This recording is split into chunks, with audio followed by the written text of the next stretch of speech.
Bismillahirrahmanirrahim. Welcome to India. My name is Dr. Asfar Sattar Haqqani and I am working as head of microbiology department here in Faisalabad Medical University.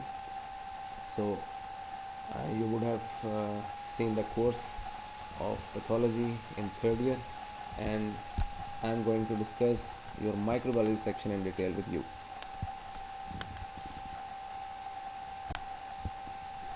So we have different categories of pathogens uh, that can cause disease in humans, and these categories are like viruses that are actually non-cellular, bacteria that are considered to be prokaryotes, and that protist kingdom is having protozoa and fungi that are like they are considered to be eukaryotes. In the animal kingdom, we have the helminths as pathogens, and they are also the eukaryotes. You people would be having a basic knowledge of the differences between prokaryotic cell and a eukaryotic cell, as you would be knowing that prokaryotic cell is a simple one. This is not having any proper nucleus or membrane bounded organelles, and the eukaryotic cell. Bismillahirrahmanirrahim. Welcome to India. My name is Dr. Asfar Sattar Haqqani and I am working as head of microbiology department here in Faisalabad Medical University. So you would have seen the course of pathology in third year. So what's about the viruses? Can we consider them as a cell? No, we cannot consider them as a cell because they are having much simple structure than a proper cell. And they might be having a DNA or an RNA covered with a capsid, and then we might be having an envelope also, and they always depend on the host cell to replicate. So one by one we are going to discuss the basic differences between these pathogens. So about the cell, viruses not considered to be cell, bacteria, yes they are cell, fungi, yes, protozoa and helminths, yes they are also included, they are also considered to be cells. So smallest of them are the viruses that are 0.02 to 0.2 microns. Then we have bacteria, their average size is considered to be between 1 to 5 microns.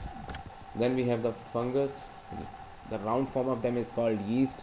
So the diameter of the yeast cell is considered to be 3 to 10 microns. The protozoa and helminths, they can be up to 15 to 25 microns. We are just including their round form, the trophozoite form, so that we can measure the diameter of them. Regarding nucleic acid, all other pathogens would be having a DNA or an RNA except the viruses.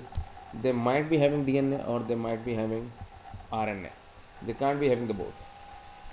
So the type of nucleus, no, viruses doesn't have any. The viruses don't have any nucleus. The bacteria, yes, they are prokaryotic cells. The fungus, protozoa and helminths, they are considered to be eukaryotes. Now the ribosomes, yes, the viruses, they doesn't have any, they don't have any ribosomes, but bacteria, fungus, protozoa, helminths, they are having the ribosomes, except related to their basic difference of size. That 70s is the ribosomal size for the bacteria, while the fungus or protozoa or helminths, they are having a size of 80s. S is considered to be Sternberg unit, which is basically used to calculate the size of a ribosome or that microorganelle. About the mitochondria, there is no mitochondria in viruses. There is no concept of having proper organelles in viruses. They are absent in prokaryotic cell. They are present in fungi, protozoa, helminths, yes, the eukaryotic categories. Now the nature of outer surface, that is very much important, because the viruses, they are covered with a protein capsid and a lipoprotein envelope. There can be an envelope or they might not be having an envelope. About the bacteria, yes, they are having a rigid cell wall that is containing a basic differentiating component that is peptidoglycan, that is not present in the eukaryotic cell. So about the fungus, yes, they are also having a cell wall, but it is having a component that is called chitin. And about the eukaryotes including protozoa helminths, yes, they have a flexible membrane. Viruses are non-motile, while bacteria, yes, some are motile, some are non-motile. Another classification for bacteria. Fungus, no, they are not at all motile. Yes, about the protozoa helminths, yes, they are considered to be motile, most of them. And about the method of division, yes, the word basically that is used for viral division is called the replication. So, and about the bacteria, yeah, they divide by binary fission. Fungus by budding or mitosis, they can be having either of them. And about the protozoa helminths, yes, they are dividing through mitosis.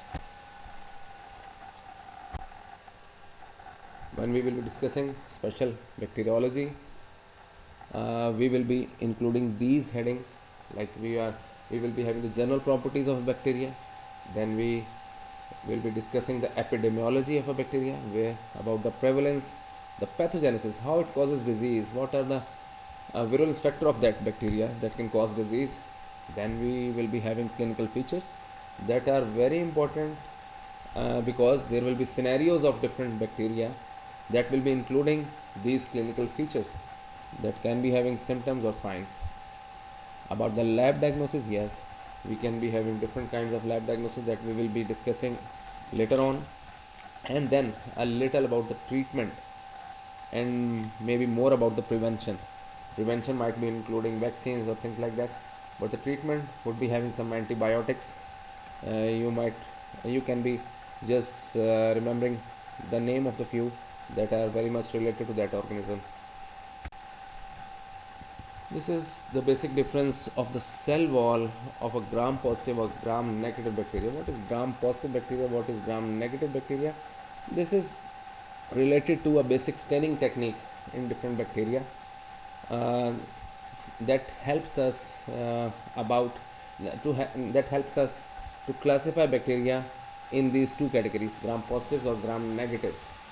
And why bacteria are considered gram positive, why are they considered gram negative, we will be discussing this in detail afterwards, but here I can just show you one basic difference, that is that main peptidoglycan layer that is very much sponge like and very much thick in gram positive bacteria, and it is very much thin in case of gram negative bacteria.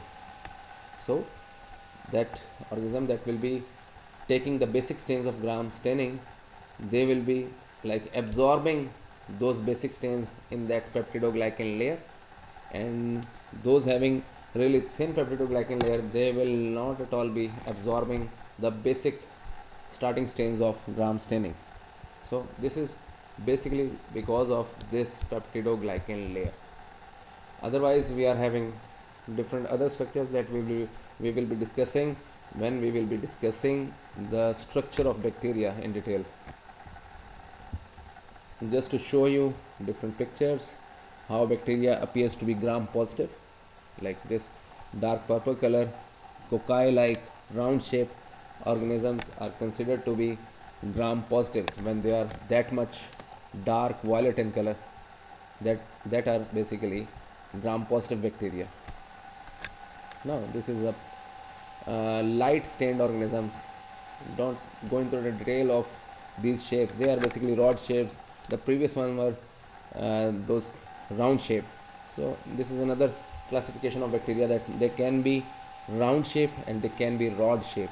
So in this rod shape, basically I am telling you that this is the gram negative bacteria that are not properly stained with the basic stains of gram staining because of their thin peptidoglycan layer. So they would be appearing pink because of the counter stain color. Here is another example of gram positive bacteria. They are retaining the dark purple color of the basic stains of gram staining. When we will be discussing special bacteriology, We will be including these headings, like we will be having the general properties of bacteria. Then we will be discussing the epidemiology of a bacteria, where about the prevalence, the pathogenesis, how it causes disease. This is another slide showing you what are the different kinds of other staining procedures that we will be discussing later on. This is another Zn staining. This is a Zn staining technique that we will be using to stain a special kind of bacteria. We will be discussing later on. Thank you so much.